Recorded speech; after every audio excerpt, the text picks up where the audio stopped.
Did you catch the most recent episode? I did it, and it was incredible. There was a lot of tension in this episode, and I'm not sure if the season finale will wipe out half of the town, but I know it will be epic. Reggie, the man who is covered in blood, opens the episode. The only thing we know about him is that he has lived in Sarah's house for some time. Paula, his roommate, dies in this episode. It's also pretty scary how she died. We discovered that she was dozing and presumably having a bad dream. She said these well-known phrases while she was asleep. They touch, they break, and they steal. No one is free here. From Kenny's dream, we know these spooky words, and now sleeping is pretty dangerous in this town. In addition, you don't even have to be asleep to be attacked, as 3 more characters were attacked by invisible cicadas in this episode. They were also clearly awake from where I could see them. We'll get there eventually, but let's start with Jim and Randall, the show's worst couple. We see them argue in this episode, because Randall went too far and tied Donna to a tree. Jim's actions give the impression that he is only stunned.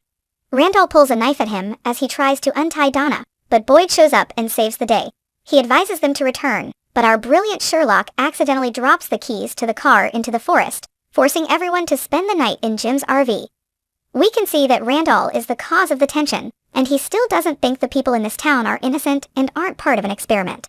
When the day is over and the monsters start to get closer to the RV, Boyd decides to fire some of his bile-coated bullets. However, the monsters suddenly stop at a safe distance, indicating that something is wrong. We also hear the music box at this point, which is the worst sign ever. We are all aware that when people hear the music box, nothing good happens, rather, it serves as a warning about the imminent danger. Then abruptly we hear that a person or thing is moving under the RV. Randall abruptly breaks the window just as they are getting ready to run away and leaves without them. I hope I'm not the only one who despises you, Randall. Anyway, he gets what he deserves because he falls behind Boyd, Donna, and Jim when they get back to the car, and are kind of lost in the forest. Just when I thought he would realize that the monsters that killed people were real, cicadas attacked him. I do not know whether he is still alive or dead, but I do know that he learned his lesson. In the meantime, we observe that even though the monsters were doused in bile, Boyd's bullets fail to kill them. What a pity! I truly believed that the bile could resolve the issue with the monster. However, we must not forget that Smiley's death took some time. Therefore, maybe the bullets need some time to work. Additionally, Boyd observes his deceased wife, Abby, as he prepares to exit the RV. She instructs him to return to her. Additionally, I really have no idea what she is talking about. Is she referring to her tomb? She was still dead when I last checked. Or perhaps she is referring to the forest's depths. What is your opinion? Let's take a look at what other characters went through now, okay? We observe Kenny's decision to care for Sarah because it is extremely risky for anyone to fall asleep. Sarah has an opinion. She believes that this forest becomes a manifestation of the greatest anxieties of the deceased.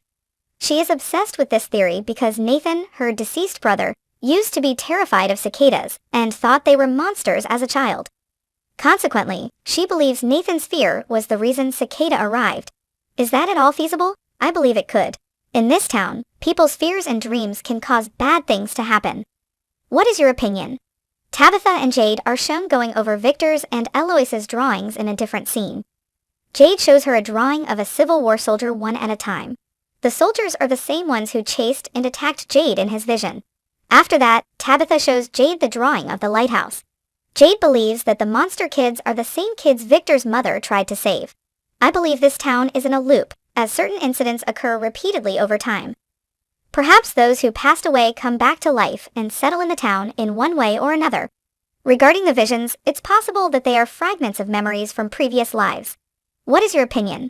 Let's now discuss the second individual who was attacked by the cicadas. Julie is here.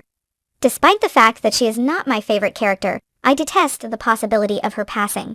She does not contribute anything to the story, in contrast to the rest of her family. We can keep her because she doesn't mean harm and is more mature than she was before. She is struggling to breathe, and we can see that invisible cicadas have attacked her. Since we had previously observed them entering Randall's mouth, it is likely that they choke victims to death. Be that as it may, truth be told, I don't believe she's dead. It appears as though she is entering some kind of trance. Additionally, I consider the third victim to be solid evidence in support of my theory. Yes, Mariel is the one I'm referring to in this episode. She is also attacked by those obnoxious creatures. While the victim can see and feel them, others can't see them. Her eyes turn a grayish color, as if she has been dead for a long time, and that is without a doubt the most intriguing aspect of this scene. Although I initially found the sudden change in color to be odd, I thought she had passed away. However, Boyd informed me that she is still breathing, so I believe she will survive. However, she will remain silent for some time due to her entrance. The cicadas may also transform people into monsters. I was reminded of the sleeping monsters in the tunnels by Marie's eyes. The settlers are in grave danger if this is the case. More people will probably be harmed by cicadas in the future. Additionally, I believe that finding and sacrificing the 3 individuals who touch, break, and steal to the lighthouse may be the only solution. You may recall that 2 additional bodies, or skeletons, were nearby Martin. The dungeon must no longer contain Martin. The music box will stop, I believe, if 3 people replace those bodies. Things will only get worse if it keeps playing that creepy song. We also get a taste of Elgin's dream in this episode. He saw Boy in white in his dream, and he said the same things as Kenny did in his. When she hears these words, she thinks it's a lullaby. So what's the significance here? That sounds like what kind of lullaby? How do you feel about the 3 individuals who touch, steal, and break things? What do they do, and who are they? Don't forget to tell me about your theories. Click the like button and share the video if you enjoyed it. For additional videos similar to this one, you can also subscribe to my channel. I appreciate your viewing. Come back soon.